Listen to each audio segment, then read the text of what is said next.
Okay, welcome back.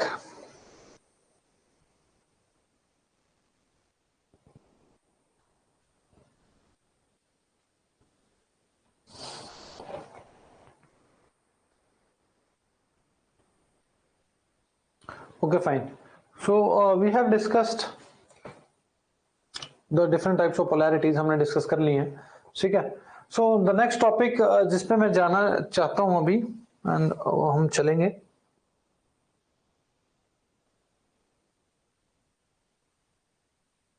Okay, so before moving towards कि what is electrode and filler rod and all that stuff, उससे पहले I would like to discuss one important thing with you. एक term है, एक term आती है, हाँ, उसको हम डिस्कस करते हैं. वो क्या है? ठीक है,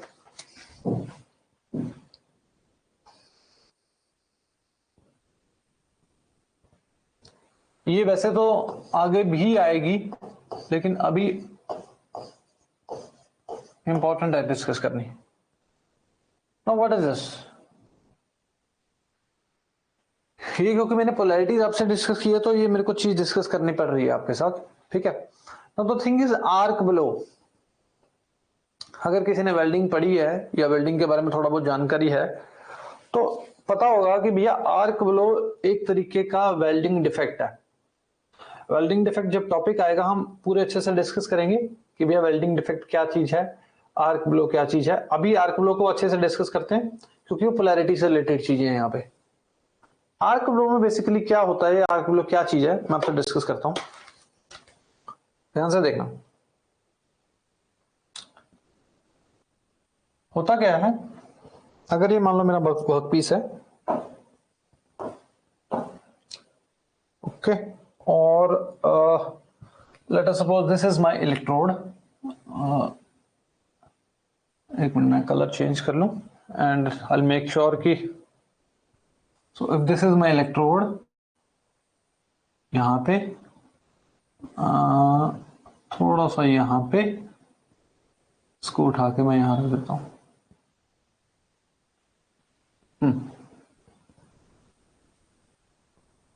Okay, and the other one is at this end.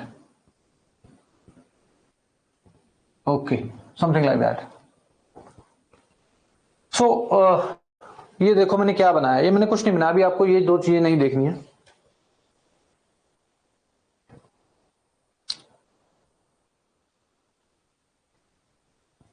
नहीं संजय, मैंने कुछ नहीं लिखवाया. This is the first topic we are discussing here after the break. So according मैं आपको यहाँ पे क्या समझाना चाह रहा हूं कि भैया आर्क ब्लो क्या चीज है. अब सबसे पहले तो ये देखो कि जब भी कभी मैं अपना इलेक्ट्रोड और वर्क पीस को पॉजिटिव और नेगेटिव टर्मिनल देता हूं, इसका मतलब है कि मैंने उसको सप्लाई दे दी. जब भी मैं किसी चीज को सप्लाई देता हूं, ठीक है, तो सप्लाई देने के बाद क्या होता है कि आपका जो वर्कपीस वगैरह है इसमें से मैग्नेटिक फील्ड प्रोड्यूस हो जाती है, या ऐसे कहूं कि मैग्नेटिक फील्ड लाइंस जो हैं इसमें से बनने लग जाती हैं. आपको फिजिक्स का पार्ट ध्यान होगा कि जब भी आप करंट पास करते हैं और कुछ और पास करते हैं तो वहां पर आप जो है एक मैग्नेटिक फील्ड क्रिएट हो जाती है. अब यहां पर भी एक मैग्नेटिक फील्ड क्रिएट हो जाती है. ऐसे समझो कि ये मेरे पास एक चुंबक की तरह है, मैग्नेट की तरह. कोई भी चीज जब मैग्नेट की तरह होती है तो जो दूसरा सिस्टम होता है उसको वो अपनी तरफ अट्रैक्ट करती है. हम खेलते ही हैं यार, मैग्नेट दूसरा पार्ट होता है वो अपने आप उसको खींच के ले आती है, समथिंग लाइक दैट. तो होता क्या है इसमें से, जब हम सारा सेटअप वगैरह करते हैं, को पॉजिटिव नेगेटिव बनाते हैं, समथिंग लाइक दैट, तो इसमें से मैग्नेटिक फील्ड पास होती है. तो क्या होगा, मैग्नेटिक फील्ड लाइंस पास होती हैं, मैग्नेट की तरह ही एक्ट करता है. तो जब मान लो अब ये मेरा एक वर्कपीस है और ये मेरा इलेक्ट्रोड है और मेरी वेल्ड की डायरेक्शन है भाई साहब ऐसे, ये मेरी वेल्ड की डायरेक्शन ऐसे चल रहा है. मेरा इलेक्ट्रोड यहां से शुरू हुआ, यहां पे चल रहा है. ये तीन मैंने चलो छोटा बड़ा बना दिया, that is a different thing, but electrode same ही है. नो वेल्ड की डायरेक्शन मेरे पास ये है, this is my direction of weld, weld की डायरेक्शन. अब हो क्या रहा है कि इलेक्ट्रोड ऊपर से आ रहा है, यहां पे वेल्डिंग कर रहा है, और यहां पर आपकी क्या आ रही है निकल के, इस तरीके से आर्क बन रही है. जो इलेक्ट्रिक आर्क है। तो क्या होता है, ये जो आर्क है, ये इलेक्ट्रिक आर्क है, मैंने यहां पे लिखी हुई है, this is arc, nothing but electric arc. तो आपने बहुत बार ऑब्जर्व भी किया होगा, लेकिन आपको पता नहीं होगा ये क्या है। जब आपका इलेक्ट्रोड जो है सेंटर में है, मान लो इधर से वेल्डिंग करना शुरू, इस पार्ट में आऊंगा, इस पार्ट में भी आऊंगा, मान लो अभी इलेक्ट्रोड आपका सेंटर में है और डायरेक्शन ऑफ वेल्ड ऐसे है, आपकी ऐसे वेल्डिंग करता हुआ जा रहा है, तो भाई साहब आपकी आर्क की डायरेक्शन देखो बिल्कुल स्ट्रेट है। क्यों? क्योंकि इसमें मैग्नेटिक फील्ड पास हो रही है, ये इसको अपनी तरफ खींच रहा है, और तो आर्क बन रही है सीधी एकदम से, ठीक है। लेकिन जब ये भाई साहब आपका ये इलेक्ट्रोड है, ये जा रहा है जा रहा है जा रहा है जा रहा है, ये इस कोने पे आ गया, जब इस कोने पे आ गया, ये मेटल यहां पे खत्म हो रहा है, ये मटेरियल यहां पे खत्म हो रहा है जिसको मैं मेल्ट कर रहा हूं, तो क्या होगा, ये आपकी मैग्नेट की तरह एक्ट कर रही है, एक तरीके से मैग्नेटिक फील्ड लाइंस हैं इसमें से पास हो रही हैं, ये आपका इलेक्ट्रोड है, तो ये क्या करता है, अपना जो है बेसिकली इसको अपनी तरफ अट्रैक्ट करेगा, क्योंकि मैंने बताया मैग्नेटिक फील्ड लाइंस पास हो रही है, तो बेसिकली ये आर्क को ना इस तरीके से सीधी नहीं रहने देता, इस तरीके से डिफ्लेक्ट करता है, इधर भी और इधर भी, ये देखो इस तरीके से, ये इस तरीके से। तो मेरे को यहां पे दोनों सेक्शन में खुद देख के बताओ कि भाई साहब हमें तो आर्क स्टेबल चाहिए, बिल्कुल स्टेबल आर्क चाहिए, सीधी आर्क चाहिए। ये तो जहां पर हम एंडिंग पे आगे अपना सेंटर पे तो ठीक था, क्योंकि मेरे को स्टेबल आर्क मिल रही है, मेरी इस साइड भी मेटल है, इस साइड भी मेटल है, और मैग्नेटिक फील्ड लाइंस पूरी प्रॉपर पास हो रही हैं, तो आर्क जो है, ये जो आपका वो सिस्टम है, इसको अपनी तरफ अट्रैक्ट कर रहा है, तो बिल्कुल सीधी आर्क बन रही है, आपको सेंटर पे दिख रही है। लेकिन जैसे ही मैं कॉर्नर्स के ऊपर जाता हूं, या बेसिकली मैं बात करूं एजेस के ऊपर जाता हूं, ये मेरी क्या है, एज है, this is my edge, nothing but my edges, edge, ये भी मेरी एज है एक तरीके से। जब मैं एजेस की तरफ जाता हूं तो क्या होता है, ये मैग्नेटिक फील्ड लाइंस जो हैं,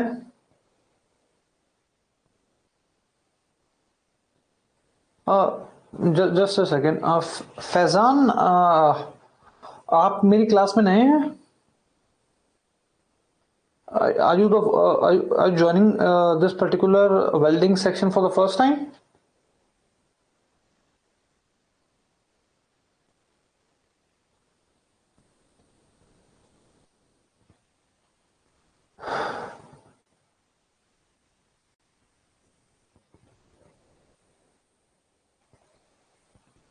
हाँ, तभी आपका ये सवाल था। ठीक है my dear Faizan, this is a joining process only. Welding आपने शायद पिछले लेक्चर अगर नहीं सुने हैं, ठीक है, तो आपको वो सुनने पड़ेंगे, ठीक है। आप वो सुनेंगे तभी आपको पता चलेगा कि वेल्डिंग में मैंने क्या लिखवाया है, वेल्डिंग क्या होती है, वो ज्वाइनिंग प्रोसेस है ऑब्वियसली। और आपने अगर एक दो लेक्चर मिस कर दिए हैं, सो वो आपको रिकॉर्डेड सेशन सुनने पड़ेंगे। और मेरी रिक्वेस्ट अभी से इसलिए रहती है कि भाई साहब अब जैसे आप आगे आपने पिछली क्लास नहीं लगाई हुई, सो आपको अब डिफिकल्टी होगी, ठीक है। सो इसीलिए मैं बोलता हूँ कि from the day one I am telling, मैंने हीट ट्रांसफर करवा दिया, मैंने सारा कुछ ये करवा दिया, कास्टिंग करवा दी, नाउ वेल्डिंग पे चल रहे हैं हम। तो भाई मेरी सबसे रिक्वेस्ट यही है, मैं किसी को पोक नहीं कर रहा, डांट नहीं रहा, मैं सिर्फ इतना कह रहा हूँ कि भाई साहब क्लासेस लगा लिया करो, आपके फायदे के लिए, ठीक है। Faizan, this is welding process, this is a joining process only, okay. So you are welcome here, ठीक है, आप इसको समझिए क्या है। सो कंटिन्यू करते हैं हम दोबारा। मैं ये कह रहा था कि भाई साहब यहां से लेकर यहां तक वेल्डिंग हो रही है, जब मेरा इलेक्ट्रोड जो है सेंटर में है, इलेक्ट्रिक मैग्नेटिक फील्ड लाइंस इसमें से पास हो रही हैं, मैग्नेट की तरह इसको अट्रैक्ट कर रहा है, तो ये आर्क आपकी स्टेबल आर्क बन रही है, सीधी आर्क बन रही है। लेकिन जैसे ही कॉर्नर्स पे जाते हैं, एजिस पे जाते हैं, तो क्या होना लग जाता है, यहाँ पे आपका मटेरियल खत्म हो रहा है, मेटल खत्म हो रहा है, लेकिन अट्रैक्ट तो अभी भी कर रहा है, फील्ड लाइंस पास हो रही हैं, ठीक है, ढंग से नहीं पास हो रही होती, तो क्या होता है कि ये आर्क आपकी सीधी ना रह के बेसिकली डिफ्लेक्ट हो जाती है, कोने पे आगे यहां से डिफ्लेक्ट होगी और इधर भी डिफ्लेक्ट होगी। तो इससे होता क्या है, इससे क्या होता है आपका, जब आप ये देखो यहां मैं वेल्डिंग करनी शुरू करी, ये मैं मान लो यहां सेंटर पे ही था, या मैंने कहीं एक एंड से शुरू करी, मैं सेंटर पे हूं, मैं वेल्डिंग कर रहा हूं, जब मैं यहां आऊंगा ना, ये मेरी आर्क सीधी नहीं रहेगी, ये डिफ्लेक्ट करेगी। तो इससे क्या होगा, इससे आपका जब भी अगर आपने वेल्डिंग देखी हो ना, आपके छोटे छोटे छोटे छोटे छोटे छोटे स्पैटर्स जिसको बोलते हैं, मटेरियल सारा वेस्ट करने लगता है, पट पट पट पट पट ऐसे जो है बहुत सारे छोटे छोटे छोटे छोटे छोटे छोटे पार्टिकल्स जो हैं सारे के सारे उसकी सरफेस के ऊपर उधर जो है इकट्ठे हो जाते हैं, जिसको बोलते हैं स्पैटर। वो क्या करते हैं, तो मटेरियल वेस्ट होगा उसके कारण, एक कोई सरफेस फिनिश नहीं आती, सारी की सारी वेल्ड की क्वालिटी अच्छी नहीं रहती। तो होता क्या है बेसिकली, हुआ क्या, ध्यान से देखिए, आपकी आर्क हुई डिफ्लेक्ट, डिफ्लेक्शन क्यों है आर्क के कारण, आर्क में डिफ्लेक्शन क्यों आया, पहले आर्क यहां तो स्टेबल थी, यहां डिफ्लेक्ट होगी और इधर भी डिफ्लेक्ट होगी एजिस पे, मैग्नेटिक फील्ड के चलते आर्क आपकी डिफ्लेक्ट होती है। अगर यहाँ पे मैग्नेटिक फील्ड नहीं होती या कोई इस चीज को अट्रैक्ट ही ना कर रहा होता तो डिफ्लेक्शन का कोई मतलब ही नहीं था। तो मैग्नेटिक फील्ड के चलते due to magnetic field there will be deflection in the arc.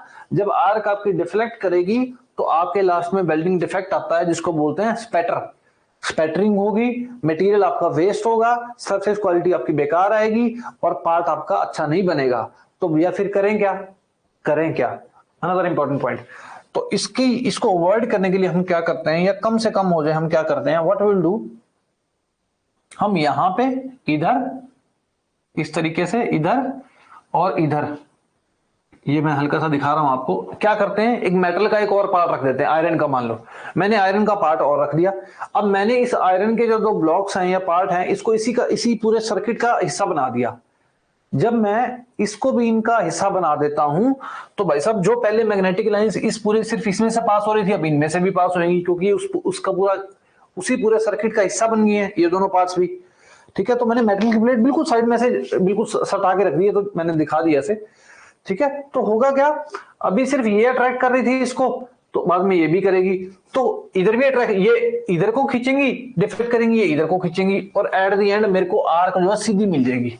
मेरा पर्पस था, मेरे को आर्क सीधी चाहिए, स्टेबल आर्क चाहिए, ताकि स्पैटरिंग ना हो। मैं एक बंदा उसको इधर से अट्रैक्ट कर रहा है, डिफ्लेक्ट कर रहा है, एक बंदा उसको उधर डिफ्लेक्ट कर रहा है, तो अल्टीमेटली वो जाती सीधी है। तो मेरे को तो यही चाहिए थी, तो मैंने अपना जो सिस्टम इससे सेट कर लिया। मैंने क्या कर लिया, दो मेटल के पार्ट्स रख लिए, मान लो आयरन के ब्लॉक्स रख लिए। ठीक है, अब मैग्नेटिक फील्ड लाइंस ये वाले पोर्शन में इधर भी अट्रैक्ट हो रही हैं और ये भी खींच रहा है, तो आर्क मेरे को स्टेबल मिल जाती है। तो ये एक तरीका है बेसिकली स्पैटरिंग को कम करने का। ठीक है, तो आर्क ब्लो एक मैं आपसे डिस्कस करना चाह रहा था यहां पे, इसलिए बिकॉज आर्क ब्लो सीवियर किस में रहेगा, डीसी सप्लाई के अंदर रहेगा, एसी में नहीं रहेगा। ये एसी में कभी इसकी पोलैरिटी चेंज हो रही है, कभी कुछ बन रहा है कभी कुछ बन रहा है। ठीक है, तो आर्क जो उसके ऊपर प्रोड्यूस हो रही है, उसकी स्ट्रेंथ जो हीट प्रोड्यूस हो रही है वो कभी ज्यादा है कभी कम है, तो समझ नहीं आ रहा वहां पे तो। लेकिन डीसी के अंदर जो है वो भी स्ट्रेट पोलैरिटी के अंदर, डीसी के अंदर मैंने यहां पर जो है स्ट्रेट पोलैरिटी में क्या है, इसको मैंने वो दे रखा है, वर्कपीस पे ज्यादा हीट हो रही है तो आर्क यहीं पे ज्यादा बन रही है, जब यहीं बन रही है यहीं पे ज्यादा मेल्टिंग हो रही है तो आर्क ब्लो की दिक्कत भी इसी में ही आएगी। तो ये दो तीन पॉइंट्स मैं आपको लिखवाता हूं पहले क्या है, आई होप ये आपको समझ आ गया होगा।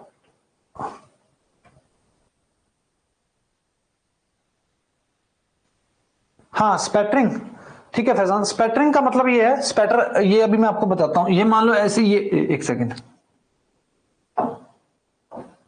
ये देखो ये ऐसे ऐसे बन गए गोले स्पैटर, छोटे छोटे छोटे छोटे छोटे छोटे छोटे छोटे। आप अगर वेल्डिंग देखेंगे ना, शुरू में जब आप वेल्डिंग करता है कोई बंदा, जब कोने पे आया था ना, तो बिल्कुल ऐसे ऐसे छोटे छोटे, अब कभी भी देखना उसके ऊपर स्पैटरिंग वो हो रखा होता है, छोटे छोटे दाने आ रखे होते हैं, वेल्डिंग अच्छे से नहीं हुई होती। अगर वो ये प्रोसेस है आर्क ब्लो अगर उसमें है तो आपको स्पैटरिंग दिख जाएगी, छोटे छोटे ऐसे मटेरियल जो है वेस्ट होगा हुआ दिख जाएगा, उसके ऊपर सरफेस रफ होएगी, अच्छी वेल्डिंग नहीं होगी वहां पे। ठीक है, उसको बोलते हैं स्पैटरिंग, स्पॉट्स बन जाना। ठीक है, सो अब मैं एक दो पॉइंट्स आपको इसमें आर्क ब्लो में लिखवाता हूं कि क्या है, then we'll move further ahead. Arc blow की अगर मैं बात करूं, ठीक है, arc blow is nothing but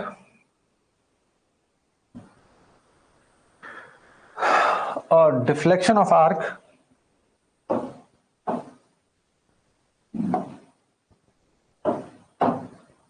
nothing but arc का डिफ्लेक्शन है, उसी को आर्क ब्लो बोलते हैं। डिफ्लेक्शन ऑफ आर्क, और वो डिफ्लेक्शन आया किसके चलते है?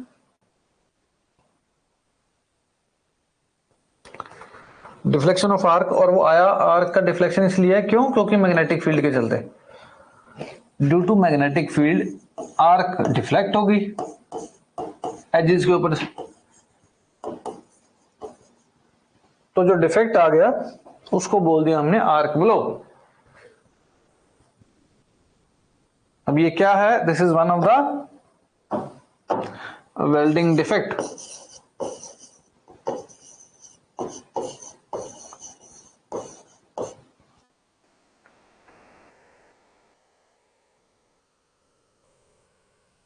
अब होता क्या है इसमें?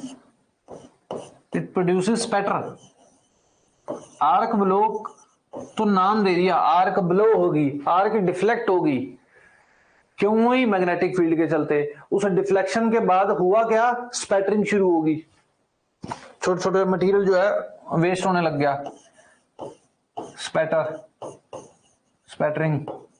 आपको इसका डायग्राम भी बाद में दिखा दूंगा, कोई दिक्कत नहीं है, फोटो दिखा दूंगा जब हम वेल्डिंग डिफेक्ट करेंगे, ठीक है। अब उससे क्या होगा? आपका मटेरियल जो है वेस्ट हो रहा है, nothing but wastage of material.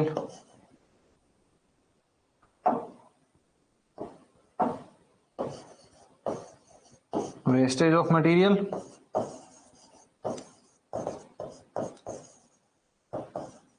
एक पॉइंट, और reduced quality and poor surface finish.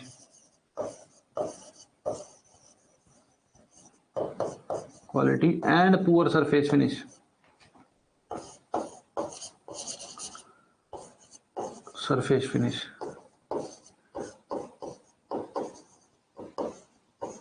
ये उसके कुछ पॉइंट्स हैं। This is one of the welding defect. इसका मतलब है कि आर्क में डिफ्लेक्शन आ जाना। क्यों आता है? मैग्नेटिक फील्ड प्रोड्यूस होती है इसलिए। होता क्या है? स्पैटरिंग। उसका क्या मतलब है? ये दो पॉइंट्स आ गए, ठीक है। दिस इज आर्क ब्लो, आपको मैंने बताया।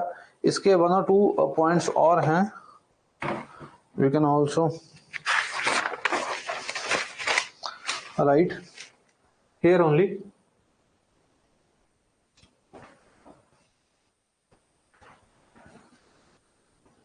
मैं यहीं पे एक आधा पॉइंट इसका और मेंशन कर देता हूं।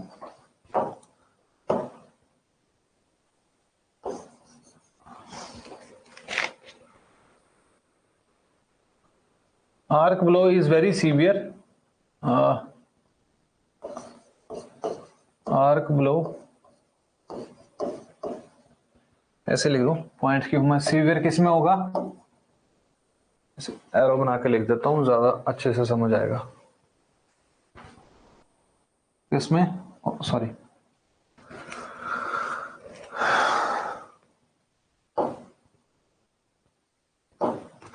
Severe in DC welding. AC का कोई लॉजिक नहीं है उसमें, नेग्लिजिबल रहती है, वो भी स्ट्रेट पोलैरिटी।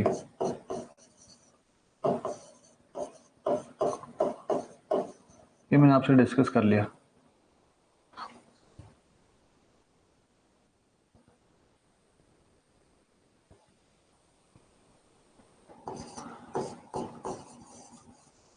स्ट्रेट पोलैरिटी,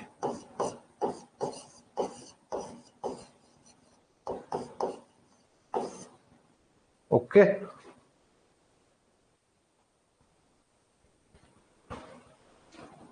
सबसे ज्यादा डीसी वेल्डिंग में स्ट्रेट पोलैरिटी, ये सीधा क्वेश्चन कई बारी, ठीक है ना।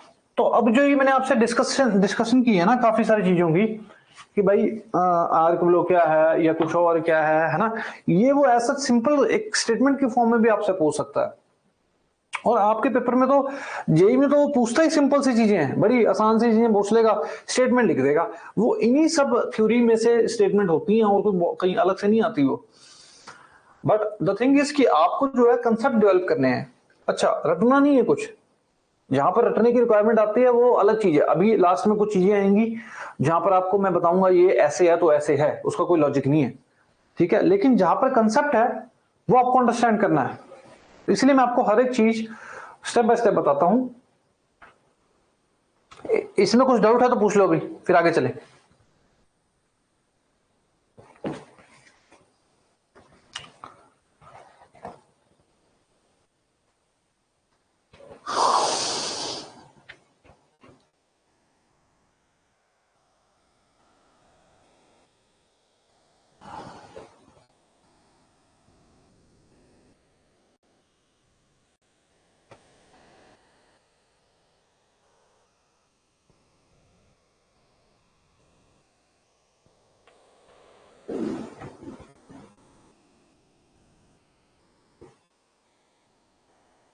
ओके, आगे चलते हैं, ठीक है।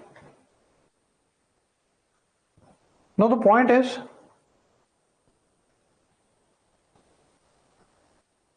Faizan again you are on the wrong track. आप फिर से डीसी वेल्डिंग के बारे में पूछ रहे हैं। डीसी वेल्डिंग में अगर आपको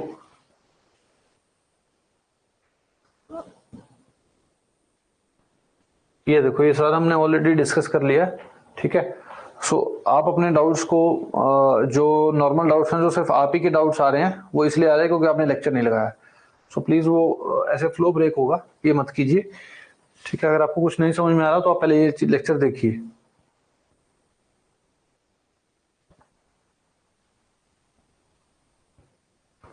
ठीक है।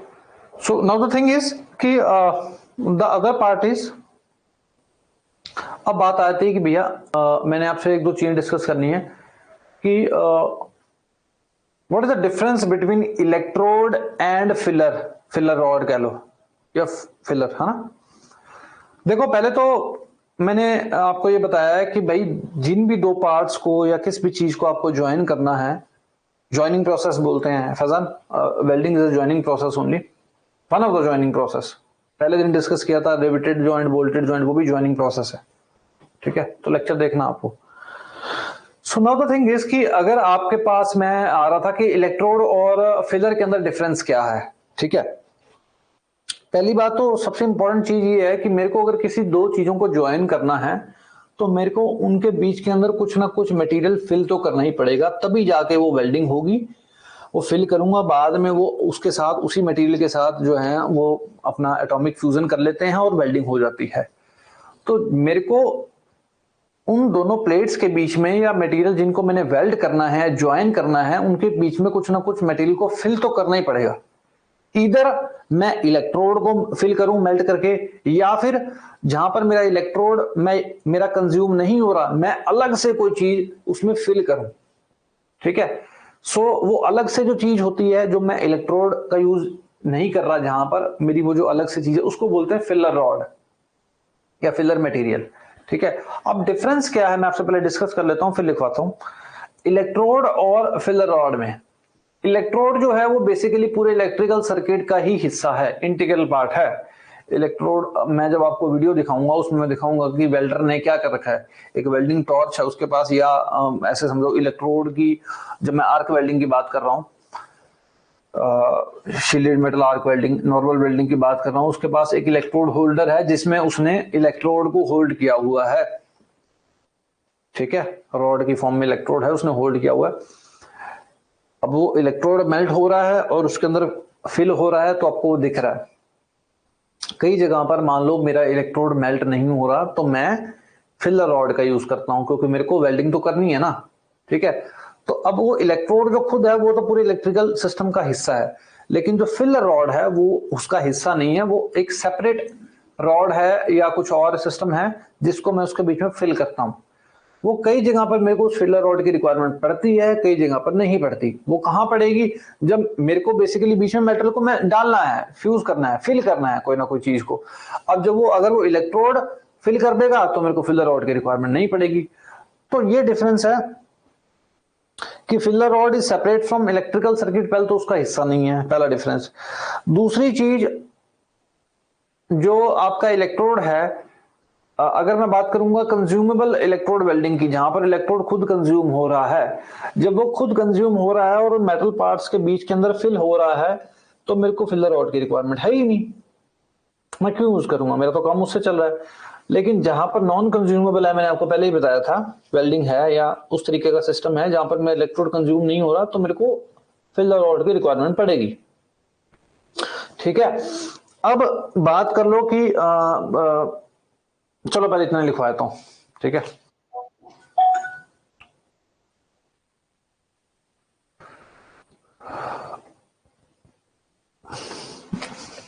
now the thing is what we have discussed till now कि भाई electrode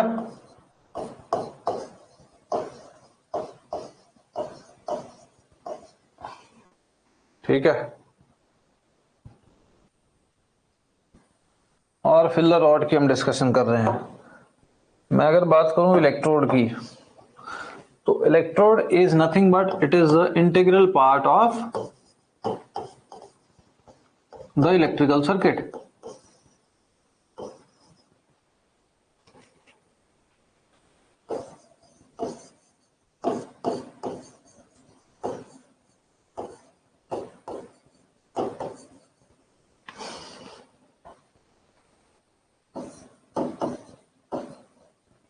circuit, or either I can make you write in the form of difference also.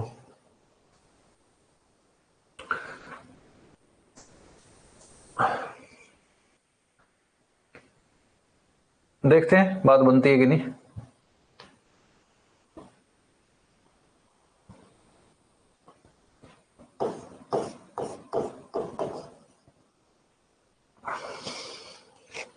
Filler rod,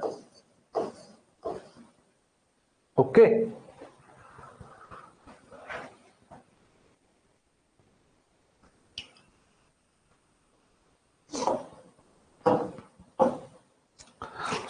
मैंने यहां पे लिखा है कि electrode is the integral part of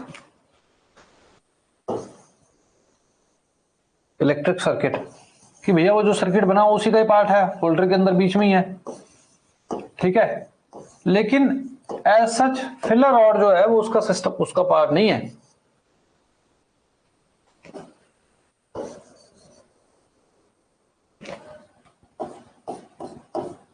it is not an integral part, या ऐसे लिखो इट इज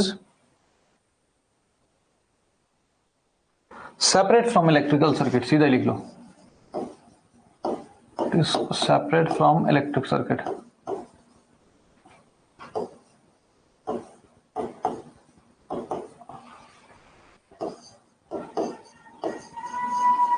ओके,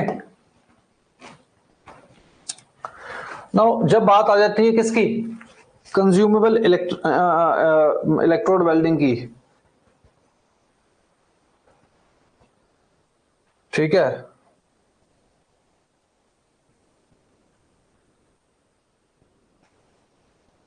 ये मैं सेकंड पॉइंट लिख रहा हूं, for consumable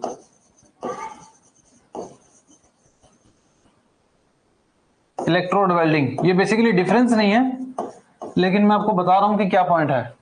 for consumable electrode welding, जहां पर इलेक्ट्रोड खुद कंज्यूम हो रहा है, ठीक है, तो जहां पर खुद इलेक्ट्रोड कंज्यूम हो रहा है वहां पर खुद ये किसका काम कर रहा है, फिलर का काम तो खुद ही कर रहा है। फिलर का मतलब क्या है कि भैया फिल करना मटेरियल बीच में, उस गैप में, ये खुद फिल कर रहा है वहां पे, तो it will serve as the purpose of filler only. Electrode itself serves the purpose of filler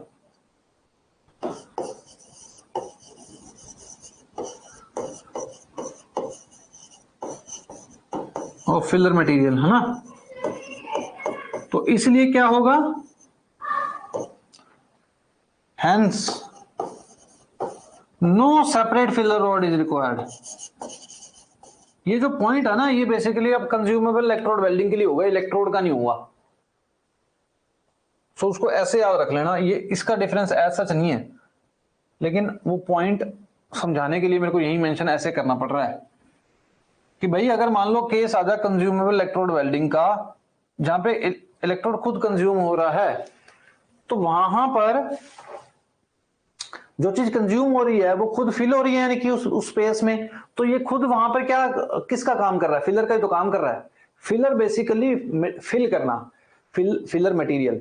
ये फिलर रॉड एक रॉड है अलग से, रॉड भी फिल होती है बेसिकली और इलेक्ट्रोड भी फिल होता है। इलेक्ट्रोड खुद भी तो एक रॉड ही है।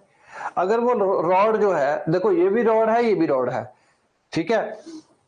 अब अगर वो रॉड इस पूरे सर्किट का हिस्सा है तो उस रॉड को मैं इलेक्ट्रोड बोल देता हूं, और अगर वो इसका हिस्सा नहीं है, मैंने कोई अलग से चीज आके उसके बीच में फिल कर रहा हूं उसी मटेरियल की या मेटल की, समथिंग लाइक दैट, तो वो उसको मैं फिलर रॉड बोल देता हूं। काम तो उसका बीच में फिल करना ही है। जब वो बात आ जाती है कि कंज्यूमेबल इलेक्ट्रोड वेल्डिंग की, जहां पे इलेक्ट्रोड खुद कंज्यूम हो रहा है, तो वो खुद फिलर मटेरियल का काम कर रहा है, तो मेरे को कोई अलग से फिलर रॉड की रिक्वायरमेंट नहीं है। Hence no separate filler rod is required.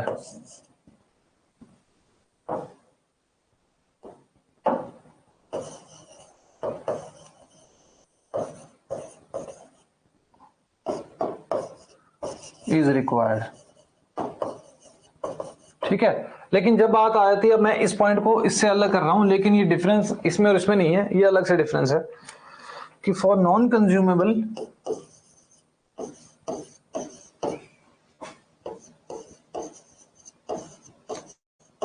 Consumable electrode welding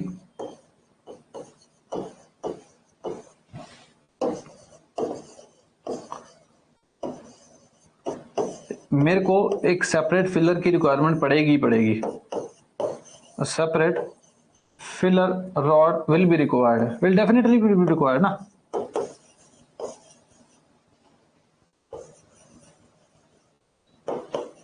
required, okay.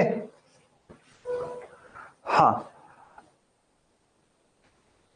अब इसके कुछ डिफरेंसेस और भी हैं फिलर और इसके क्या नाम इलेक्ट्रोड के, आपसे डिस्कस करता हूं।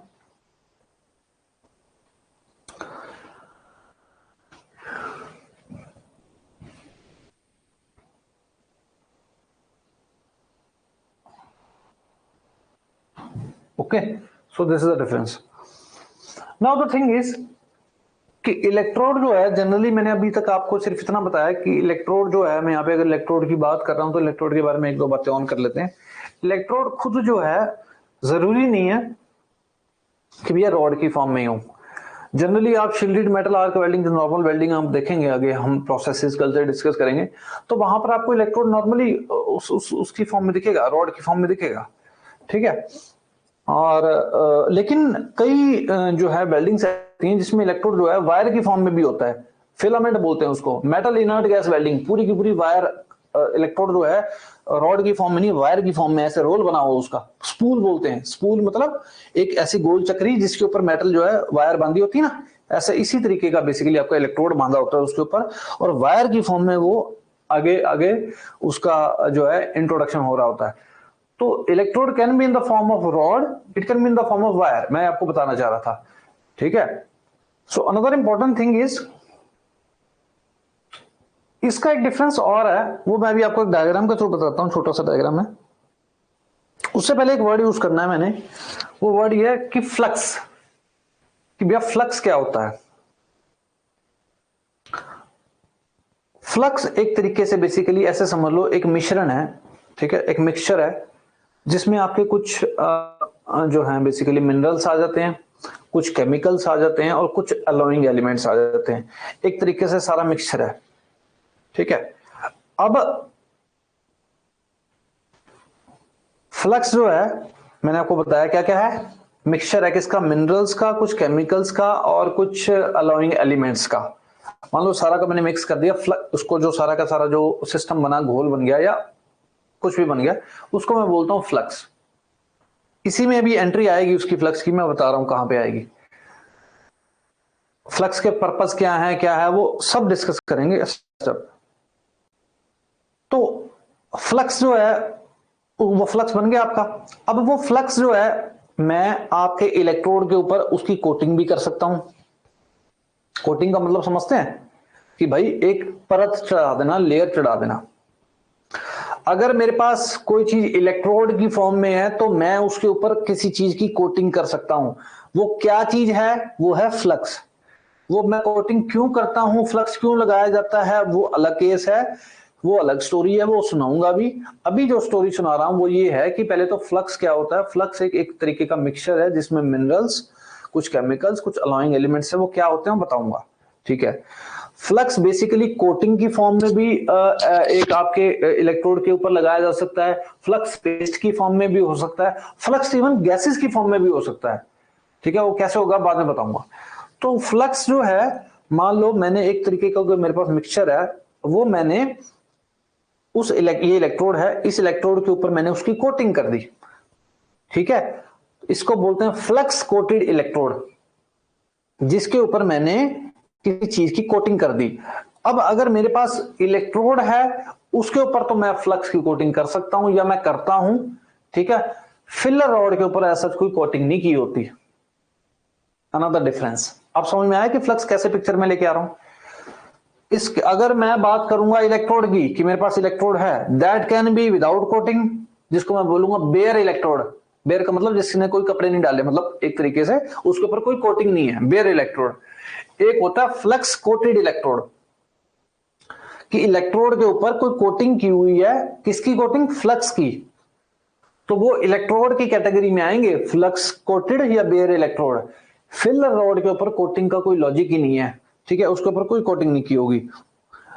अगर लेकिन अब आपका अगला क्वेश्चन ये आता है कि सर ऐसे भी तो केसेस आएंगे जहां पे मैं इलेक्ट्रोड नहीं यूज कर रहा, मतलब नहीं यूज का मतलब मेरा इलेक्ट्रॉन कंज्यूम नहीं हो रहा। ये वाला केस है नॉन कंज्यूमेबल इलेक्ट्रोड वेल्डिंग। यहां पर मेरा इलेक्ट्रोड वेल्ड नहीं हो रहा, सॉरी कंज्यूम नहीं हो रहा, ठीक है, और मैं यूज कर रहा हूं फिलर रॉड का, ठीक है। तो उस केसेस में आपको फ्लक्स अलग से सप्लाई करना पड़ता है, ठीक है। Flux is a mixture of minerals, chemicals, some basically alloying elements, ये सबका एक मिक्सचर है। वो अगर मैं वो मैं किस किस फॉर्म में यूज कर सकता हूं, मैं कोटिंग की फॉर्म में यूज कर सकता हूं इलेक्ट्रोड के ऊपर, मैं पेस्ट की फॉर्म में यूज कर सकता हूं, या मैं अलग से भी सप्लाई कर सकता हूं। कब, जब मेरे पास इसकी सुविधा ना हो, जब मेरे पास सुविधा है फिलर रॉड की, कि मैं फिलर रॉड मेल्ट कर रहा हूं, ठीक है, उसके स्पेस के बीच में फिल कर रहा हूं, रॉड है, लेकिन फिलर रॉड के ऊपर मैं कोटिंग वगैरह कुछ नहीं की होती, लेकिन मेरे को फ्लक्स की रिक्वायरमेंट है तब भी, मान लो वो रिक्वायरमेंट क्यों मैं बताऊंगा, लेकिन फ्लक्स की रिक्वायरमेंट है तो वो फ्लक्स इसके थ्रू नहीं तब सप्लाई किया जाएगा, तब वो मैं अलग तरीके से फ्लक्स सप्लाई करूंगा। उसमें वही मिनरल्स, वही केमिकल्स, वही सब चीजें होंगी, लेकिन फ्लक्स इसके थ्रू नहीं अप्लाई करूंगा, क्योंकि इसके ऊपर ऐसा कोई कोटिंग वगैरह नहीं की होती। तो ये पॉइंट समझे कि मैं क्या कहना चाह रहा हूं। पहले तो फ्लक्स होता क्या है, फ्लक्स एक मिक्सचर है, मिनरल्स वगैरह, वो किस लिए होता है, वो कंटेमिनेट, मैं बताऊंगा अभी वो फ्लक्स का पर्पस क्या है, पर्पस और वो सारी कहानी अभी अगला पार्ट है। लेकिन उससे पहले ये बताना चाहिए कि फ्लक्स किसके ऊपर लगता है, किसके ऊपर नहीं लगता, और अगर नहीं लगता और फ्लक्स की रिक्वायरमेंट है तब फ्लक्स अलग से सप्लाई भी किया जाता है, ये कहना चाह रहा हूं, इतना समझो। और वो डायग्राम बना के दिखाता हूं आपको अगले पेज पे।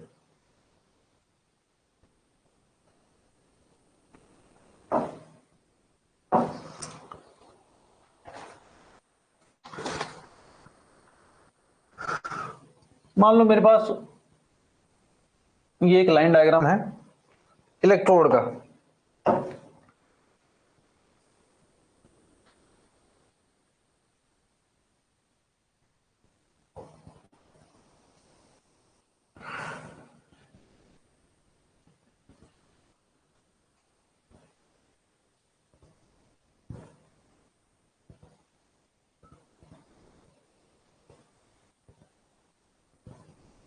मैं आपको यहां पे कुछ दिखाना चाह रहा हूं, वो क्या है अभी दिखाता हूं।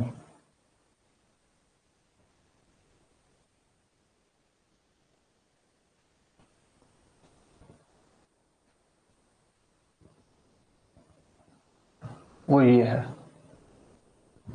ठीक है भाई साहब। अब ये क्या है आपको दिखाता हूं।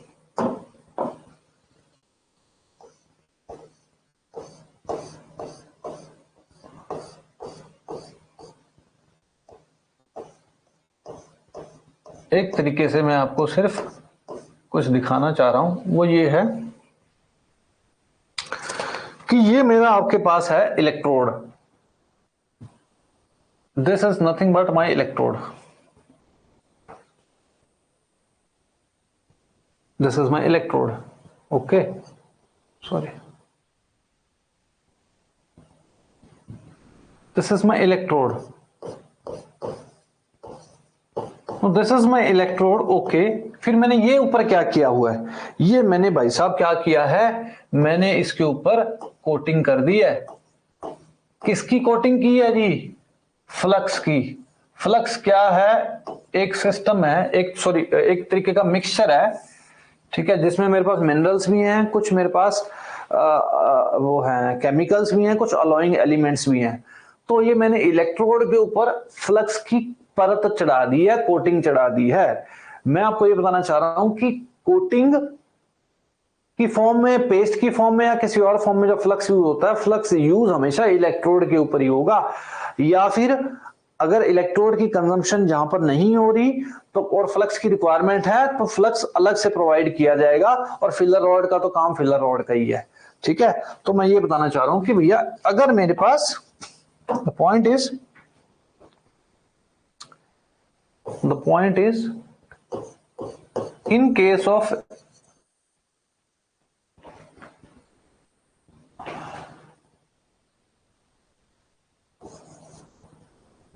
इफ मैं पॉइंट लिखवा रहा हूं,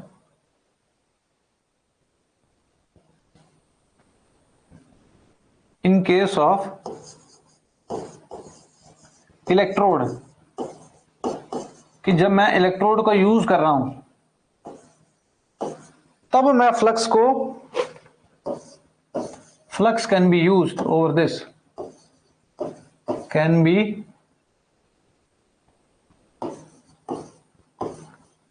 used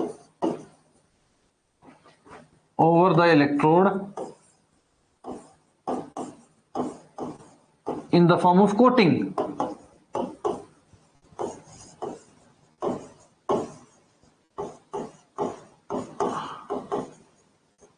ओके, लेकिन अगर मान लो मेरा केस है जहां पर मेरा इलेक्ट्रोड कंज्यूम नहीं हो रहा, if the electrode is non consumable, use की जगह कंज्यूमेबल भी लिख सकते हो, कंज्यूम नहीं हो रहा है, तो मेरे पास किसकी नीड पड़ेगी? देन नहीं यूज हो रहा, फिर मैं किसकी नीड पड़ेगी मेरे पास? फिलर रॉड की।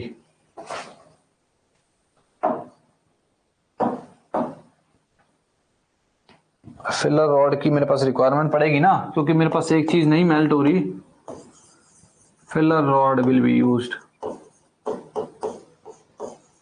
यूज्ड, लेकिन फिलर रॉड के ऊपर नो कोटिंग या नो फ्लक्स, ठीक है। तो इस केस में flux will be supplied separately, ये बताना चाह रहा था मैं इतनी देर से।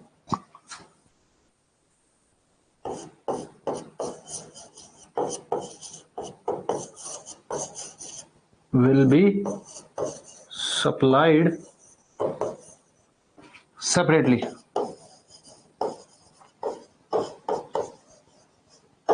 This was the point actually.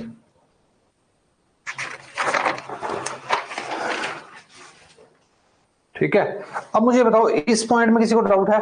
Flux क्या है, डेफिनेशन लिखवाता हूं, फ्लक्स के फंक्शन क्या है वो अलग चीज है। Now you just tell me, do any doubt कि इसके ऊपर फ्लक्स लगेगा या उसके ऊपर लगेगा या नहीं लगेगा, उसमें कोई डाउट है तो मेरे को बताओ।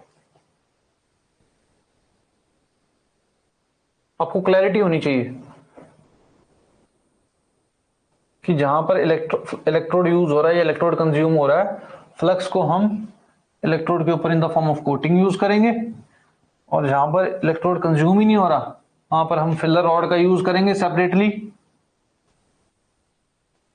लेकिन इसके ऊपर कोई फ्लक्स नहीं चढ़ता। लेकिन अगर फ्लक्स की रिक्वायरमेंट फिर भी पड़ेगी तब हम सेपरेटली सप्लाई करेंगे। Now you tell me, this part is clear और नॉट?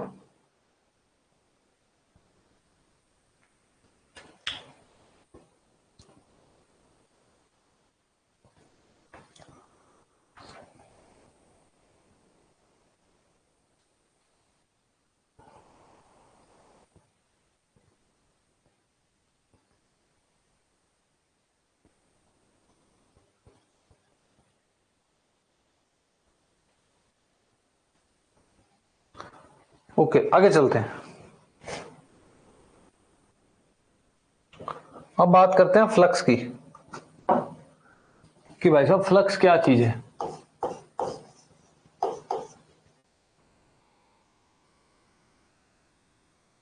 ओके,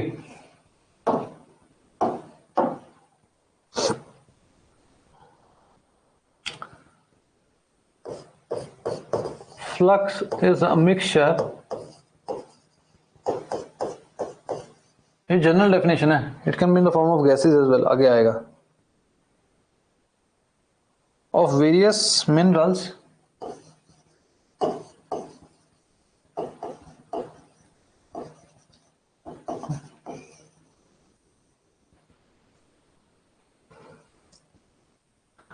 chemicals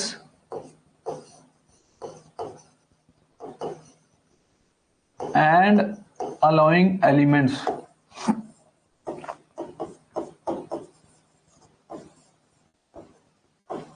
कुछ ना कुछ अलोइंग एलिमेंट्स, अलॉयज डाले जाते हैं, कुछ मिनरल्स होते हैं, कुछ केमिकल्स होते हैं,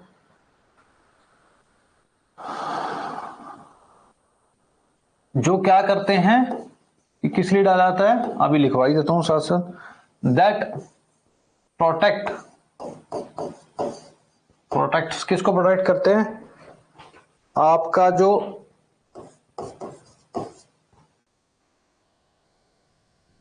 मोल्टन वेल्ड मेटल है, जो मेल्ट हुआ है हल्का सा, या बेसिकली जो जॉइंट बना है, वेल्ड जॉइंट ऐसे समझ लो, उसको किससे बचाते हैं, ताकि भैया उनका कंटेमिनेशन ना हो, from contamination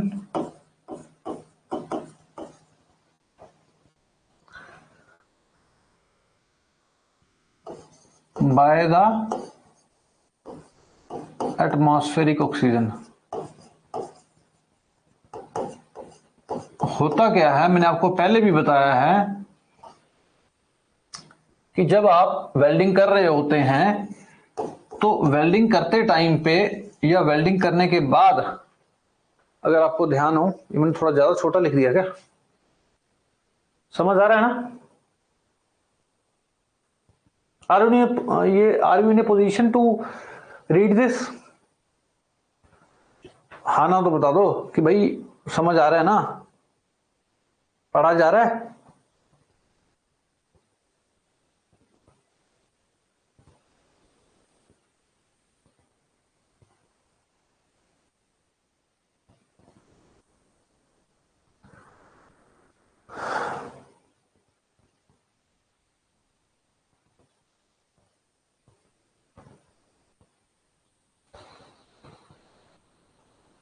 okay, thank you Vinod, ठीक है।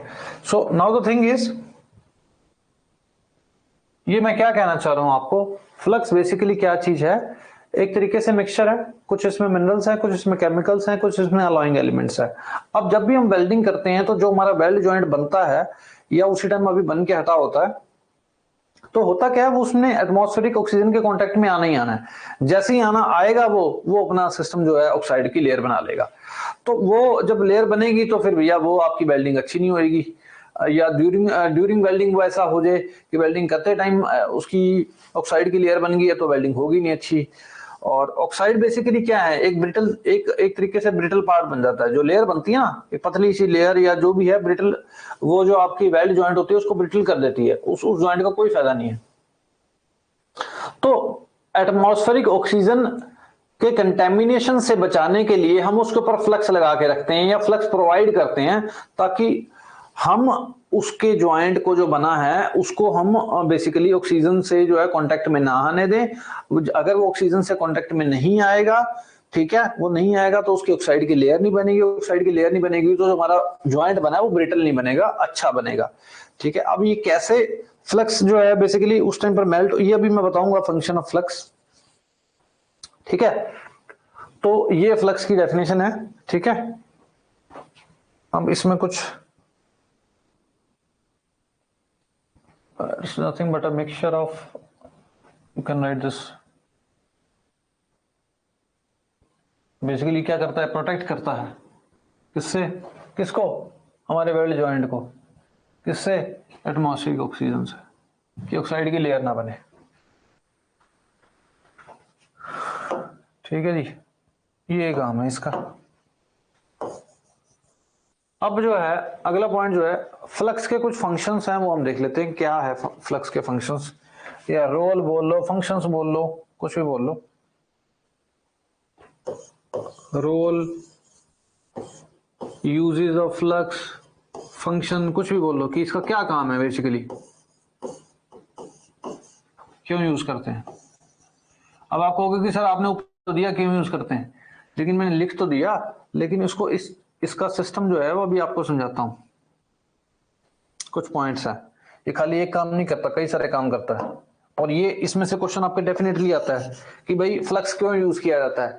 पहली चीज तो आपके जो वेल्ड जॉइंट है या आपका मोल्टन ये है वेल्डेड पार्ट है, उसको जो है एटमॉस्फेरिक ऑक्सीजन या कंटेमिनेशन से बचाने के लिए। एक तो ये इसका एक फंक्शन है, इसके कई सारे फंक्शन है। एक फंक्शन है कि आर्क को भी इनिशिएट करता है कई बार। ये जब हमने शुरू में आर्क इनिशिएट करानी है, एक इसका बेसिक फंक्शन है, कोई दिक्कत नहीं है, लिख लो। To initiate the arc, next function यही लिखवा देता हूं ऐसे ही। Second function to maintain the arc, कि आर्क को इनिशिएट करने में भी हेल्प करता है और ढंग से पूरी की पूरी मेंटेन करने में भी हेल्प करता है कि आर्क स्टेबल रहे इस तरीके से। लेकिन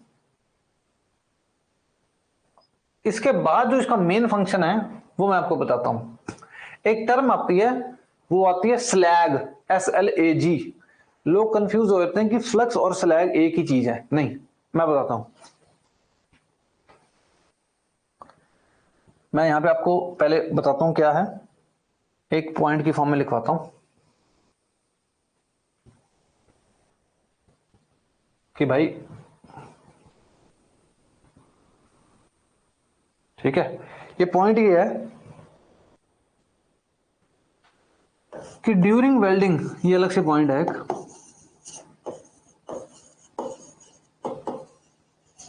वेल्डिंग के दौरान फ्लक्स क्या होता है, खुद मेल्ट होता है। और मेल्टिंग के बाद, फ्लक्स का मेल्ट होने के बाद, फ्लक्स आफ्टर मेल्टिंग जो चीज बनती है उसको बोलते हैं हम स्लैग। एक तरीके से एक लेयर है, कोई वो नहीं है, ठीक है। तो जब वेल्डिंग होगी, वेल्डिंग के मेल्टिंग के बाद, आफ्टर मेल्टिंग, हमारे पास एक स्लैग आता है। स्लैग क्या है, स्लैग कुछ नहीं है, वही वेल्डिंग वाला। मान लो मेरे पास क्या है, मैंने फ्लक्स की एक लेयर लगा दी, या कुछ और हो गया, या उसमें सिस्टम किसी तरीके से मैंने प्रोवाइड करवा दिया। शुरू में वेल्डिंग हो रही है, वेल्डिंग के टाइम पे वो फ्लक्स भी मेल्ट करेगा। तो मेल्ट करके क्या होगा, एक तरीके से जो चीज बनेगी उसको मैंने नाम दे दिया स्लैग। अब स्लैग क्या है, कुछ नहीं है, वो परत सी है, एक लेयर सी है, हल्का पार्ट है। वो स्लैग और इस फ्लक्स में डेंसिटी का डिफरेंस है। ये स्लैग क्या करता है, ये स्लैग बेसिकली फ्लक्स मैंने डाला या मैंने कोट किया या उसके ऊपर किसी भी तरीके से उसको मैं प्रोवाइड किया, उसका मेन काम तो क्या है कि भैया अपने जो है वेल्ड जॉइंट को ऑक्सीजन के कांटेक्ट में ना आने दे और ऑक्साइड की लेयर ना बने और जॉइंट हमारा स्टेबल रहे, ठीक है। अब उसके कांटेक्ट में वो कैसे नहीं आने देगा, उसको किसी चीज को, ये देखो भैया, मैं ये मेरा वेल्डेड पार्ट है कि भाई ये मेरे को वेल्ड करना है, इसके आसपास एटमॉस्फेरिक ऑक्सीजन है, तो इस एटमॉस्फेरिक ऑक्सीजन से इस वेल्ड जॉइंट को बचाना है। ये इसके ऊपर अटैक कर रही है, ऑक्साइड की लेयर बना रही है। तो या तो क्या, ये कैसे बचाएगा, या खुद यहां पे आके बैठ जाए, खुद बैठ गया आके, और कांटेक्ट में अब कौन आएगा, सिर्फ स्लैग आएगा या फ्लक्स आएगा। स्लैग या फ्लक्स इसके कांटेक्ट में आ रहे हैं, ऑक्सीजन के आते रहे, कोई दिक्कत नहीं है, मेन पार्ट नहीं आना चाहिए, बाकी हम स्लैग को लास्ट में रिमूव कर लेते होते हैं। तो होगा क्या, ये मैं आपको लिख तो दिया, लेकिन वो करता कैसे है वो मैं आपको बता रहा हूं। होता क्या है, वेल्डिंग के बाद फ्लक्स जो है मेल्ट करता है, वो एक और हल्के फॉर्म में कन्वर्ट हो जाता है, जिसको हम नाम देते हैं स्लैग। स्लैग क्या करता है, डेंसिटी उसकी हल्की होती है, हल्का होता है वजन, वो ऊपर चला जाता है, ठीक है। ऊपर जाके क्या करता है, वेल्डेड जॉइंट के ऊपर, ये सरफेस के ऊपर फ्लोट करेगा, फ्लोट करेगा, ठीक है। स्लैग, इसको मैंने बोल दिया स्लैग। एक फ्लक्स से लाइटर पार्ट को मेल्ट के बाद मैंने बोल दिया स्लैग। आफ्टर मेल्टिंग स्लैग आया, ऊपर वाली लेयर के ऊपर उसने कवर कर लिया। जब उसने उस लेयर को या जॉइंट को कवर ही कर लिया तो भैया आ जाओ ऑक्सीजन बना लो, नहीं बनाओगे ऑक्साइड, बनाओगे नहीं तो वो जॉइंट बन जाएगा। बाद में मैं वो हल्का पार्ट है उसको मैं बड़े आराम से चिप ऑफ कर लेता हूं, वो रिमूव हो जाएगा। ऑक्साइड की लेयर नहीं ऐसे चिप ऑफ होती, वो तो आपको दिखाया था मैंने कैथोड क्लीनिंग, उसको अलग से क्लीन करना पड़ता है। वो तो मटेरियल को वो रिमूव होना छोड़ो, वो तो मटेरियल को ही ब्रिटल कर देगी। स्लैग वगैरह से इससे कुछ नहीं होता, इसको तो दो वो चिप ऑफ कर देते हैं हम बड़े आसानी से। लेकिन फ्लक्स डाला, फ्लक्स का पर्पस क्या है ये, लेकिन ये इसको अचीव करने का तरीका क्या है, वो मेल्टिंग के बाद स्लैग की फॉर्म में आएगा, ऊपर आएगा, उस लेयर को कवर करेगा, ऑक्सीजन के कांटेक्ट में आने नहीं देगा, और इस तरीके से वो बचाता है। ठीक है, तो अब जो पॉइंट है मैं वो लिखता हूं इसी के बारे में, स्लैग के बारे में, अगले पेज पे।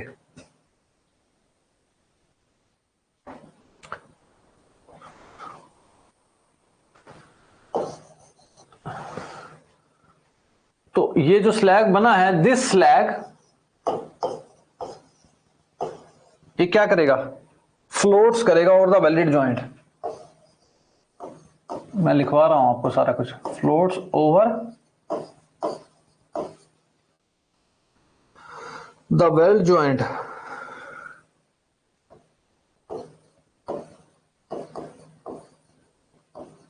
इसके ऊपर फ्लोट करेगा एंड सॉलिडिफाई देयर, वहीं पे जाके सॉलिडिफाई ऊपर जाके हो जाएगा,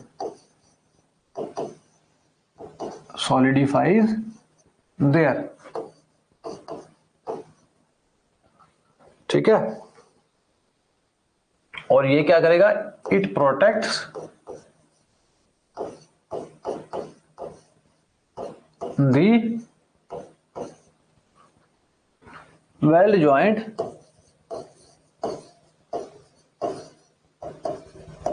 अगेंस्ट एटमॉस्फेरिक ऑक्सीजन।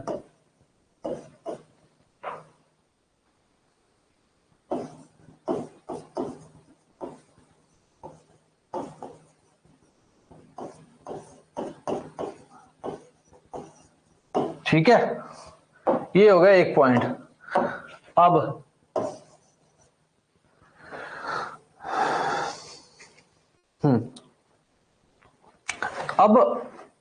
फ्लक्स के ना दो पर्पज है, मतलब मेन जो काम है उसका, उसने उसको कंटेमिनेशन से बचाना है वेल्ड पार्ट को। ठीक है, वो बचाने के दो तरीके हैं, एक तो वो स्लैग बना देता है, स्लैग बना के उस लेयर को, वेल्ड जॉइंट को प्रोटेक्ट कर रहा है। एक इसका तरीका और है, वो क्या होता है कि जब हम इसको मेल्ट करते हैं, बेसिकली जब फ्लक्स साथ में होता है, मेल्ट हो रहा होता है ना, तो गैसेस भी निकलती हैं।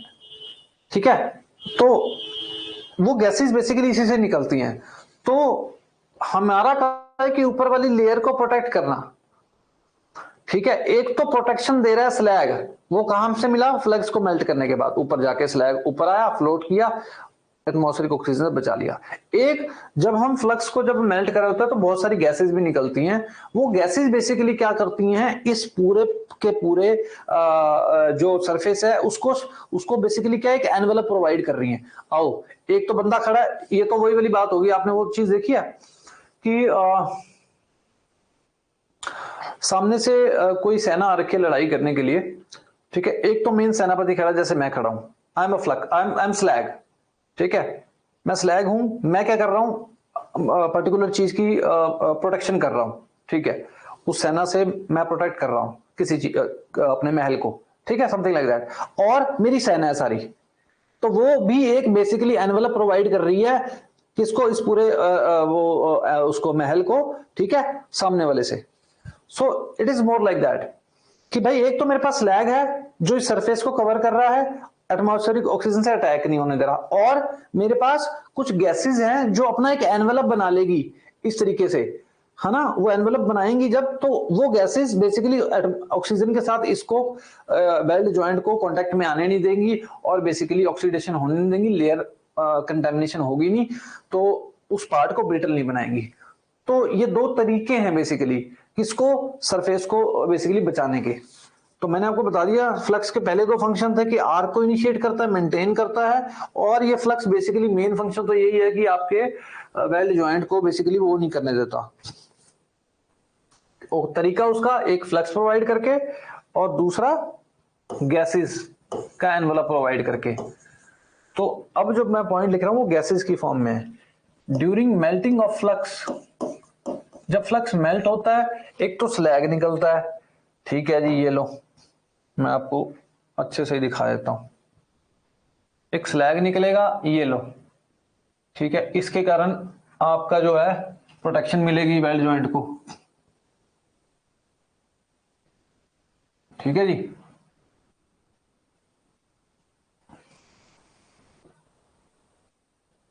एक सेकेंड, इसके कारण प्रोटेक्शन मिलेगी।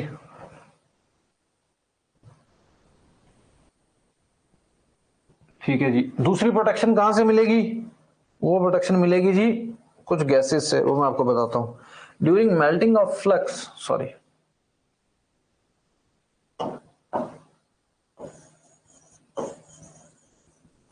जब फ्लक्स मेल्ट होगा इट फॉर्म्स गैसियस एनवलप, एक तरीके से एनवलप बना लेंगी इस तरीके से,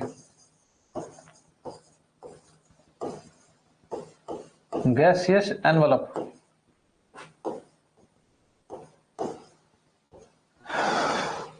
ठीक है, अराउंड किसके अराउंड? वेल्ड जॉइंट या वेल्ड एरिया के। बेसिकली मेरे को तो प्रोटेक्शन देनी है ना, एक मैंने स्लैग के थ्रू दे दी to protect the weld area against oxidation,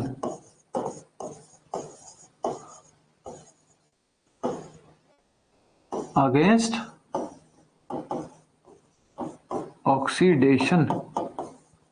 अब मेरे को वेल्ड जॉइंट को प्रोटेक्ट करना है भाई साहब। ये आपके पेपर में डेफिनेटली क्वेश्चन आता है, फ्लक्स का फंक्शन क्या है, फ्लक्स का एक स्टेटमेंट दे देगा, फिर आप कहोगे ये क्या है।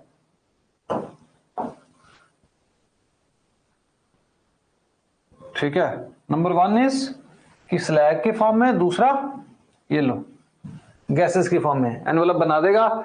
ये लो गैसेस ने एनवलप बना दिया, एक यहां स्लैग है एक गैसेस का एनवलप है, उसको प्रोटेक्शन मिल गई। और अब कर लो अटैक, अब अटैक हो नहीं पाएगा।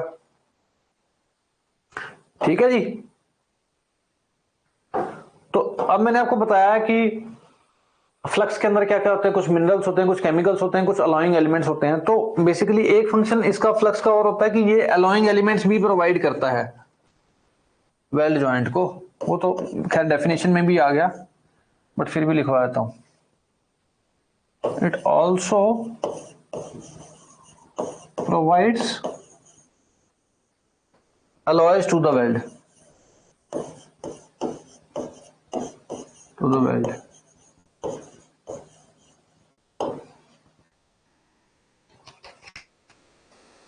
ठीक है, तो ये बेसिकली सारा जो है सिस्टम है किसका है, फ्लक्स का।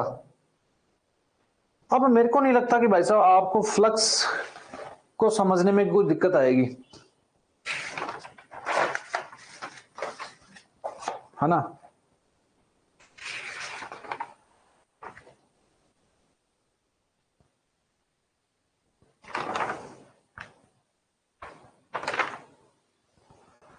ठीक है, कि फ्लक्स क्या है, फ्लक्स के फंक्शन क्या है। आई थिंक इसमें कोई डाउट है तो वही पूछ लो, अभी हम फिर आगे चलना है।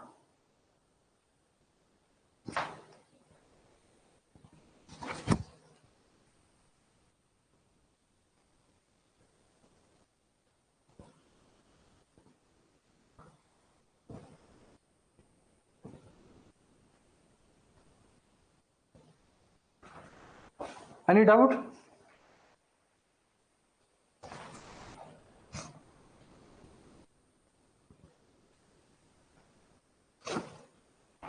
कोई डाउट है तो बताओ यार।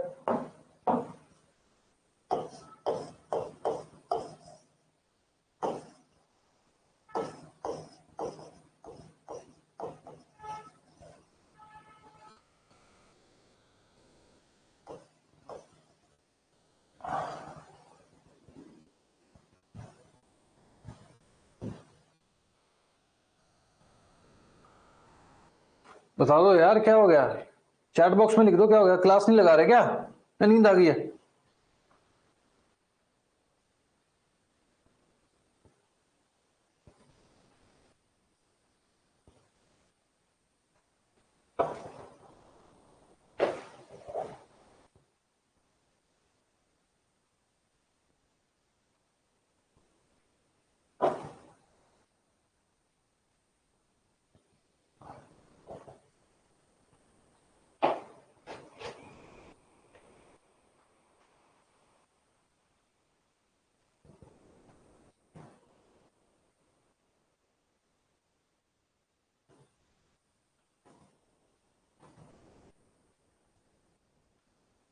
Guys, are you able to hear me or see me?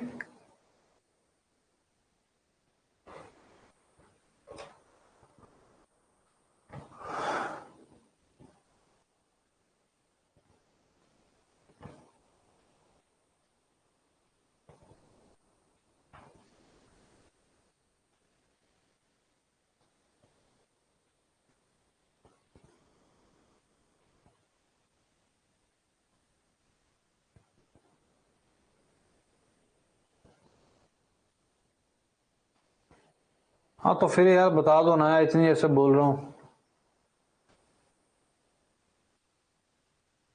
ठीक है चलो, anyways know the thing is कि ये फ्लक्स हो गया, आपका फ्लक्स का सारा टॉपिक हो गया। नाउ अभी एक छोटा सा टॉपिक और है कि भाई अगर जो मैंने कोटिंग यूज करनी है इसके ऊपर मैंने कोटिंग यूज करी है ना, तो वो कोटिंग की अलग अलग टाइप्स होते हैं, कुछ नाम है, कई बार पूछ लेता है। ठीक है, तो वो भी हम एक तरीके से लिख लेते हैं, फिर उसके बाद आज इसको यही वाइंड अप करेंगे। सो टाइप ऑफ कोटिंग्स मैंने लिख लो। एक कोटिंग हम यूज करते हैं सेलुलोज की, CELLULOS, सेलुलोज की कोटिंग। तो सेलुलोज के लिए जो मैं सिंबल यूज करूंगा वो मैं यूज करूंगा कैपिटल C। बाद में मैं ऐसे ही लिखूंगा C। Okay, so this is coating known as cellulose की कोटिंग। अब ये क्या है, कोटिंग का नाम है। ठीक है, अब इसमें कुछ ना कुछ बस मिला हुआ है, वो जो मिक्सचर है वो हमें याद रखने होते हैं। किस किस की, किससे बनी हुई है कोटिंग? वुड और कॉटन से। बस ऐसे ही ये चीजें ऐसे ही याद रखनी है, इसमें कोई लॉजिक नहीं है। मैंने आपको बोला था कई कई चीजें होंगी जो डायरेक्टली हमें याद ही रखनी पड़ेंगी। ठीक है, सो उसके बाद आपका जो सेकंड कोटिंग है, अगर मैं बात करूं, उसका नाम दिया गया रूटाइल। ये नाम है इसके, रूटाइल कोटिंग। उसको मैं कैपिटल R से रिप्रेजेंट करूंगा। ठीक है, अब ये किससे बनी हुई है? Titanium oxide, titanium oxide TiO2, ये जो कोटिंग है। ठीक है जी, उसके बाद अगली कोटिंग है, सॉरी,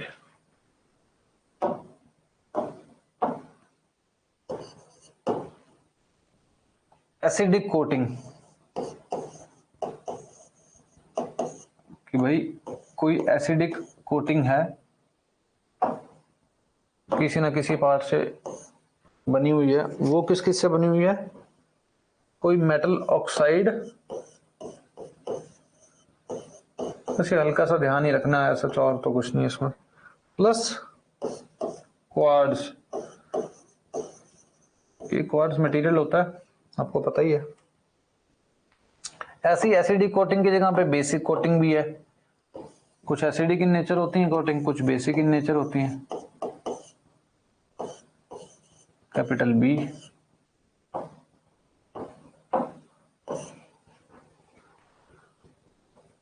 कैल्शियम और मैग्नीशियम कार्बोनेट,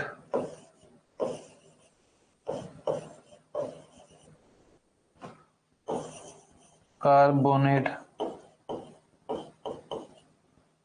लास्ट कोटिंग है, बस नाम ही है इसके ऐसी है, अगर कई बार क्वेश्चन आ जाए तो।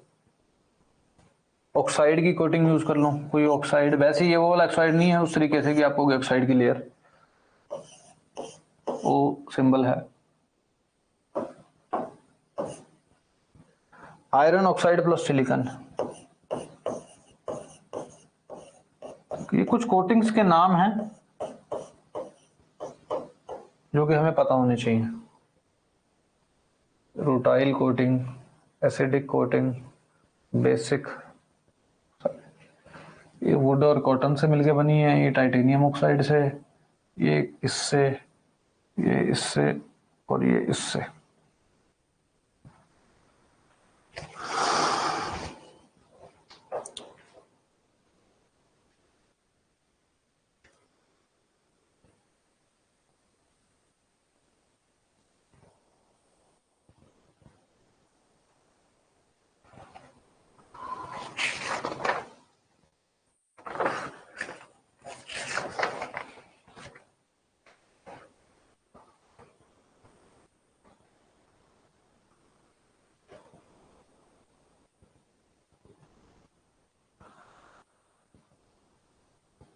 मीना जी मैं आपको जो है वीडियो दिखाऊंगा इसकी वेल्डिंग की और ये सारी चीजों की।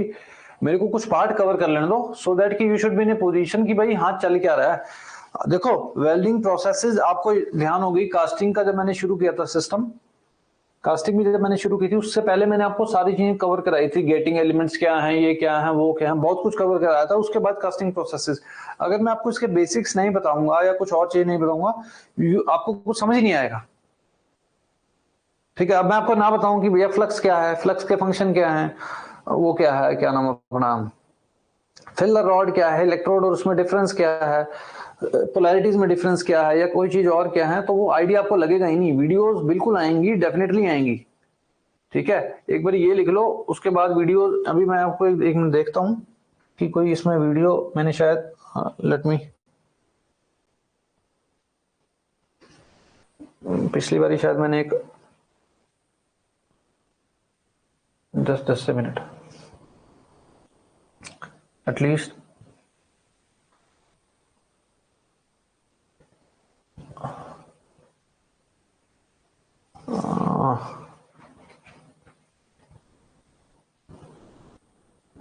एक शायद ये वीडियो होनी चाहिए वेल्डिंग की। Principle of arc welding.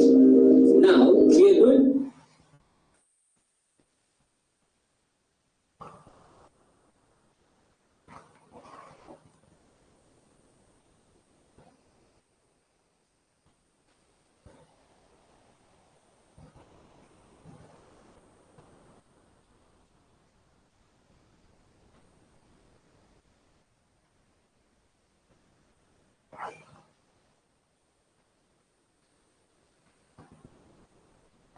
Just a minute.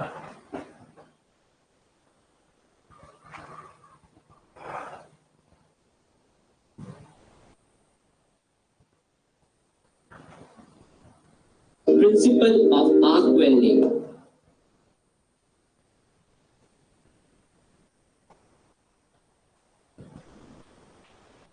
Is this visible? एक सेकेंड।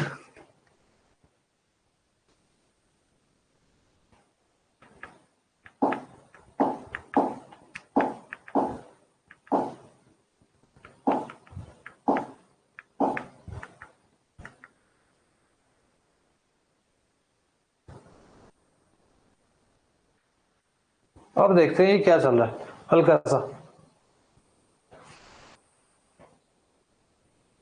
चलो देखते क्या है। ठीक है, सो अब ये आर्क वेल्डिंग का ये दिखा रहा है। ये देखो, ये आपके पास इसकी मशीन है, ये पड़ा है इसका अलग से वेल्डिंग मशीन। इसमें क्या है, इसने कनेक्शन दे के रखे हुए हैं, देखो सप्लाई दे के रखी है, एक वर्कपीस पे एक उस पे। और ये देखो, ये जो है ये इलेक्ट्रोड होल्डर है, इसमें से ये रहा इलेक्ट्रोड। अगर आपको नहीं दिख रहा तो मैं दिखाता हूँ, ये रहा व्हाइट कलर का, इसने ये इलेक्ट्रोड दे के रखा हुआ है इस तरीके से। अब ये इलेक्ट्रोड इसने इलेक्ट्रोड होल्डर के अंदर रखा हुआ है, इस तरीके से वेल्डिंग चल रही है, समथिंग लाइक दैट।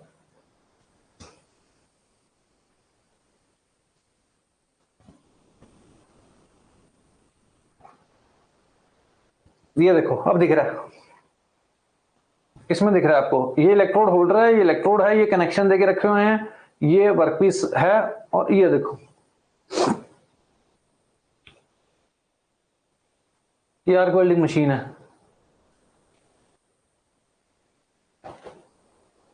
ये देखो, ये इलेक्ट्रोड की लीड है, वो वर्कपीस की लीड है, ये होल्डर है, ये फ्लक्स कोटेड इलेक्ट्रोड, ये लो वर्ड उसने यूज कर दिया। मैंने आपको बीच में बताया था कि भाई फ्लक्स कोटेड और बेयर इलेक्ट्रोड में क्या है, इसने इसके ऊपर कोटिंग कर रखी है फ्लक्स की। ठीक है, ये मेटल की प्लेट है जिसको इसने ज्वाइन करना है, या वैसे ही दिखा दी, ये दूसरी मेटल की प्लेट के साथ इसने इसको ज्वाइन करना है। ये देखो, ये देखो, ये हल्का सा पहले स्पार्क प्रोड्यूस हुआ, यहां पे आता है वो, ये आर्क बन रही है आपकी।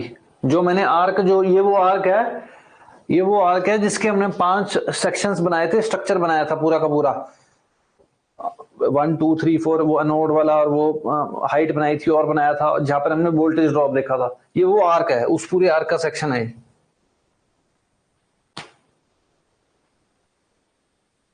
ये मेल्टिंग होती है देखो, और फिर वो जो है उसके अंदर पूरा का पूरा जो मटेरियल है बेसिकली ये फिल हो रहा है, बेसिकली फिलर का काम कर रहा है। ये देखो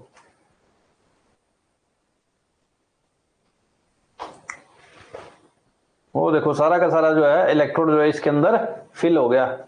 अब यहाँ पे ऐसा कोई अलग से फिलर रॉड की रिक्वायरमेंट पड़ी नहीं, लेकिन फ्लक्स उसके ऊपर ही है कोटिंग, देखो इलेक्ट्रोड के ऊपर जो मैंने आपको बताया था।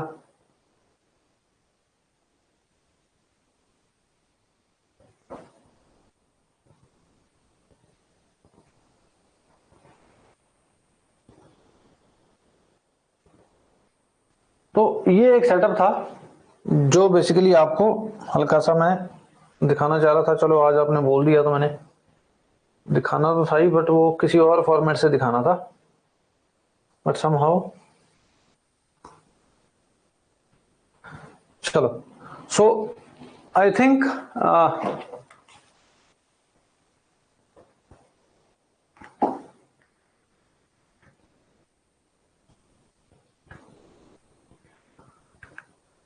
ठीक है। तो जो पार्ट आज मैं आपको अब हुई क्लैरिटी मीना जी? हाँ, कि भाई फ्लक्स कोटिंग का क्या मतलब है। ठीक है, मैं आपको पहले बोल रहा हूं कि भाई साहब जो मैं आपको कराता हूं ना यार, ये मैं बड़ा इसके पीछे बैकएंड की बड़ी मेहनत होती है। ठीक है, लेक्चर तैयार करना है और करना है, वो सारी चीजें आपको बतानी है जो काम की हैं। ठीक है, तो इसलिए मैं आपको बोलता हूं कि भैया लाइव क्लासेस को अटेंड करा करो। Now you are in a position कि आपको ये पता चल जाए कि भाई फ्लक्स कोटेड क्या है, फ्लक्स और उसमें डिफरेंस क्या है, किसके ऊपर किसकी कोटिंग है, टाइप्स ऑफ कोटिंग मैंने आपको बता दी। कोई भी क्वेश्चन आ जाए अब आप हैंडल कर लोगे। ठीक है, so I think that's all for today. इसके बाद कल एक छोटा सा हल्का सा एक आधा और टॉपिक है, उसके बाद हम प्रोसेस से शुरू करेंगे क्या है क्या नहीं। ठीक है, सो कैरी करिए दबा के यार, रिवीजन करिए। गुड यार। सिर्फ तो बाकियों को भी मोटिवेट करा करो ना यार मेरी क्लासेस के लिए। अकेले एक दो बंदों से बात नहीं बनती है, पूरा ग्रुप आता है ना तब फील आती है पढ़ाने की भी और बाकी चीजों की भी। ठीक है, सो द पॉइंट इज कि मेरी यार हमेशा यही रहता है कि लाइव क्लासेस में क्या है कि इंटरेक्शन बनती है। जब आप टीचर से इंटरेक्ट करते हो सो इट्स मोर लाइक कि आप उससे डाउट पूछ रहे हो, कुछ पूछ रहे हो, फ्लो बना हुआ है। रिकॉर्डेड सेशन में तो पिक्चर चल रही होती है। ठीक है, no doubt that will be helpful, definitely that will be helpful, but live class में सिस्टम ही अलग रहता है। आप कनेक्टेड फील करते हो, नहीं तो ऐसे तो लॉस्ट होता है बंदा। हाँ, कोई बहुत ज्यादा इमरजेंसी आ गई, कुछ और आ गया, दैट कैन बी मैनेजेबल। ठीक है कि भी हाँ चलो मैंने आज नहीं लगा पाया तो मैं रिकॉर्ड सुन लेता हूँ। If you have that flexibility of basically joining all those classes, तो करिए ना उसको फिर, और आपको सब कुछ मिल भी रहा है।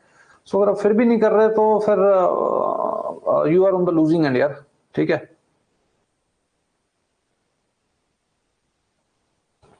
सो प्लीज मेरी आप सबसे रिक्वेस्ट है, अगेन हम्बल रिक्वेस्ट है कि भैया क्लासेस लगा लो, ये आपके भले के लिए है, कुछ बन जाओगे।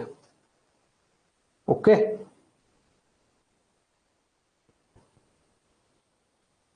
सो I think that's all for today.